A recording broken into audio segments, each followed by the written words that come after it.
পৃথিবী যখন অন্যায় ভারাক্রান্ত, যখন রাক্ষসরাজ রাবণের অত্যাচারে দেবতা, ঋষি, মানব কেউই নিরাপদ নয়, যখন ধর্ম ধীরে ধীরে হারিয়ে যাচ্ছে অধর্মের অন্ধকারে, ঠিক তখনই স্বর্গলোকে শুরু হয় এক মহা সিদ্ধান্ত। ভগবান বিষ্ণু প্রতিজ্ঞা করেন, তিনি অবতার নেবেন, তিনি জন্ম নেবেন মানুষ রূপে, তিনি প্রতিষ্ঠা করবেন ধর্ম, সত্য আর ন্যায়ের শাসন। আর সেই প্রতিজ্ঞার ফলেই ত্রেতা যুগে অযোধ্যার রাজপ্রাসাদে জন্ম নেন এক শিশু, যিনি শুধু একজন রাজপুত্র নন, তিনি যুগের পরিবর্তন, তিনি শ্রীরাম। কিন্তু বন্ধুরা, রামনবমী কি শুধু একটা জন্মদিন? কেন কোটি কোটি মানুষ আজও এই দিনটিকে ভক্তিভরে উদযাপন করেন? কেন রামরাজ্য শব্দটি আজও আদর্শ রাষ্ট্রের প্রতীক? কেন রামের জীবনকে বলা হয় মর্যাদা পুরুষোত্তমের আদর্শ? আজকের এই ভিডিওতে আমরা জানব রামনবমীর আধ্যাত্মিক রহস্য, ঐতিহাসিক প্রেক্ষাপট, পুরাণের গভীর ব্যাখ্যা, জ্যোতিষীয় তাৎপর্য, রামের জন্ম থেকে রামরাজ্যের প্রতিষ্ঠা পর্যন্ত এক মহাকাব্যিক যাত্রা। তাই ভিডিওটি একদম শেষ পর্যন্ত দেখুন, কারণ আজ আপনি শুধু একটা উৎসব নয়, একটা যুগের জন্মের সাক্ষী হতে চলেছেন। সময় সবকিছু ঢেকে রাখে, কিন্তু সত্য কখনো হারিয়ে যায় না। চৈত্র মাসের শুক্লপক্ষের নবমী তিথি, বসন্তের সময়, প্রকৃতির নবজাগরণ। এই দিনটিকেই বিশ্বাস করা হয় রামের আবির্ভাব দিবস। অযোধ্যা, সূর্যবংশের রাজধানী, তখন রাজা দশরথের শাসনে সমৃদ্ধ। কিন্তু রাজা দশরথের জীবনের সবচেয়ে বড় কষ্ট ছিল তিনি সন্তানহীন। উত্তরাধিকারী ছাড়া রাজ্য যেন প্রাণহীন। বহু প্রার্থনা, বহু যজ্ঞের পর অবশেষে আয়োজন করা হয় পুত্রেষ্টি যজ্ঞ। ঋষি ঋষ্যশৃঙ্গের পরিচালনায় সেই মহাযজ্ঞ সম্পন্ন হয়। যজ্ঞের অগ্নিকুণ্ড থেকে উদ্ভাসিত হন অগ্নিদেব, হাতে স্বর্ণপাত্রে অমৃততুল্য পায়েস। রাজা দশরথ সেই পবিত্র প্রসাদ ভাগ করে দেন 3 রানী, কৌশল্যা, কৈকেয়ী ও সুমিত্রার মধ্যে। এই মুহূর্ত থেকেই শুরু হয় এক ঐশ্বরিক পরিকল্পনার বাস্তবায়ন। সময় পূর্ণ হলে জন্ম নেন 4 রাজপুত্র, রাম কৌশল্যার গর্ভে, ভরত কৈকেয়ীর, আর লক্ষ্মণ ও শত্রুঘ্ন সুমিত্রার। জ্যোতিষমতে রামের জন্মলগ্ন ছিল এক বিরল শুভ সংযোগ। সূর্য ছিল মেষ রাশিতে, চন্দ্র ছিল পুনর্বসু নক্ষত্রে, 5টি গ্রহ ছিল উচ্চ স্থানে। এমন জ্যোতিষীয় অবস্থান নির্দেশ করে এক মহাপুরুষের আবির্ভাব। জন্মের সময় অযোধ্যায় নেমে আসে এক অলৌকিক শান্তি। দেবতারা ফুল বর্ষণ করেন, প্রজারা আনন্দে মেতে ওঠেন।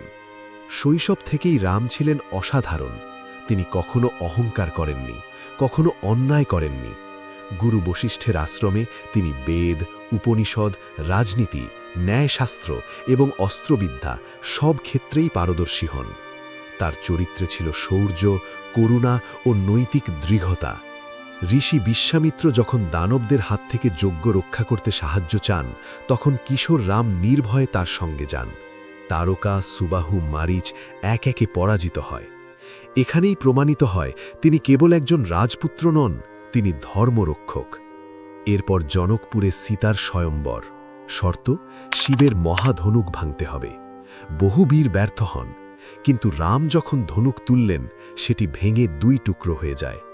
সীতা ও রামের বিবাহ সম্পন্ন হয়। এটি ছিল আদর্শ দাম্পত্যের সূচনা। কিন্তু জীবনের সবচেয়ে কঠিন পরীক্ষা আসে বনবাসের মাধ্যমে। কৈকেয়ীর 2 বরদানের ফলে রামকে যেতে হয় 14 বছরের বনবাসে। তিনি সিংহাসন ত্যাগ করেন, রাজমুকুট ত্যাগ করেন, কিন্তু ধর্ম ত্যাগ করেন না। লক্ষ্মণ ও সীতা তার সঙ্গে বনবাসে যান। বনের জীবন ছিল কষ্টকর। ঋষিদের আশ্রম, দানবদের আক্রমণ, নিরন্তর সংগ্রাম, সব কিছুর মধ্যেও রাম ছিলেন শান্ত ও দৃঢ়। কিন্তু রাবণের দ্বারা সীতাহরণ ঘটনার পর শুরু হয় মহাযুদ্ধের অধ্যায়। হনুমানের অবিচল ভক্তি, সুগ্রীবের সঙ্গে বন্ধুত্ব, নল নীলের সেতুবন্ধন, সব মিলিয়ে এক ঐতিহাসিক অধ্যায় রচিত হয়।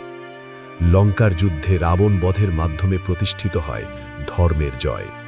কিন্তু রামের জীবন কেবল যুদ্ধের নয়, এটি ত্যাগ, আদর্শ ও ন্যায়ের প্রতীক।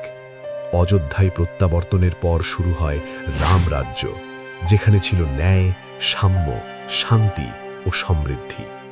রামনবমী তাই শুধু একটি উৎসব নয়, এটি এক আদর্শের স্মরণ। এটি মনে করিয়ে দেয় সত্য কখনো হারায় না, ধর্ম কখনো পরাজিত হয় না। রামের জীবন আমাদের শেখায় প্রতিকূলতার মধ্যেও নৈতিকতা বজায় রাখতে হয়। আজকেও রামনবমীতে মন্দিরে রামচরিত মানস পাঠ হয়, উপবাস রাখা হয়, শোভাযাত্রা বের হয়। অযোধ্যায় লক্ষ লক্ষ ভক্ত সমাবেত হন। মানুষ বিশ্বাস করেন এই দিনে রামের নাম জপ করলে জীবনে শান্তি ও শক্তি আসে। রামনবমী তাই শুধু একটি ধর্মীয় উৎসব নয়, এটি এক চেতনার পুনর্জাগরণ। এটি আমাদের মনে করিয়ে দেয় জীবনে যতই অন্ধকার আসুক, সত্যের আলো একদিন ঠিকই উদ্ভাসিত হয়। রামের জন্ম শুধু ত্রেতাযুগে নয়, প্রতিবার যখন কোনো মানুষ অন্যায়ের বিরুদ্ধে দাঁড়ায়, প্রতিবার যখন কেউ নিজের স্বার্থ ত্যাগ করে ন্যায়ের পথ বেছে নেয়, তখনই সেই মানুষের ভেতরে জন্ম নেয় রাম। রামের জীবন আমাদের শেখায় ক্ষমতা থাকলেই মহত্ব আসে না, আসে আত্মসংযমে। শক্তি থাকলেই জয় আসে না, আসে নৈতিকতায়। রাবণের কাছে ছিল অসীম জ্ঞান, অসীম শক্তি, কিন্তু অহংকার তাকে ধ্বংস করেছিল। আর রামের কাছে ছিল ন্যায়, বিনয় ও ধর্ম, যা তাকে যুগ যুগান্তরের আদর্শে পরিণত করেছে। আজকের সমাজে যখন আমরা অন্যায়, বিভাজন, হিংসা দেখি, তখন রামরাজ্য শব্দটি শুধু ইতিহাস নয়, একটা স্বপ্ন হয়ে ওঠে।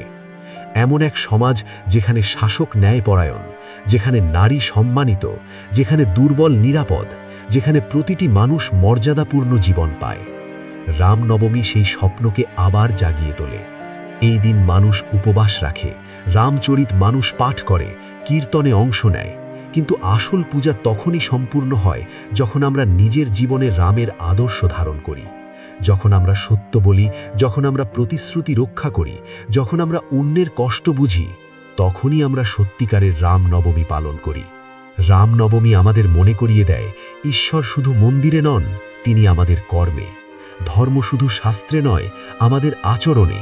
আর ন্যায় শুধু কাহিনীতে নয়, আমাদের প্রতিদিনের সিদ্ধান্তে। তাই আজকের এই পবিত্র দিনে আমরা শুধু উৎসব পালন না করে একটি সংকল্প নিই। আমরা ন্যায়ের পথে চলব, সত্যের পাশে দাঁড়াব, অন্যায়ের বিরুদ্ধে প্রতিবাদ করব, কারণ ইতিহাস সাক্ষী ধর্ম শেষ পর্যন্ত জয়ী হয়। বন্ধুরা, যদি এই ডকুমেন্টারি আপনার হৃদয় স্পর্শ করে থাকে, তাহলে ভিডিওটি অবশ্যই লাইক করুন। আপনার মতামত কমেন্টে লিখে জানান রামের জীবনের কোন শিক্ষা আপনাকে সবচেয়ে বেশি অনুপ্রাণিত করে। আর যদি এমন আরও গভীর ইতিহাস, পুরাণ ও আধ্যাত্মিকতার গল্প জানতে চান, তাহলে এখনই সাবস্ক্রাইব করুন আমাদের চ্যানেল ডিপ ইজ ফল, কারণ এখানে প্রতিটি গল্প শুধু শোনা নয়, অনুভব করার জন্য।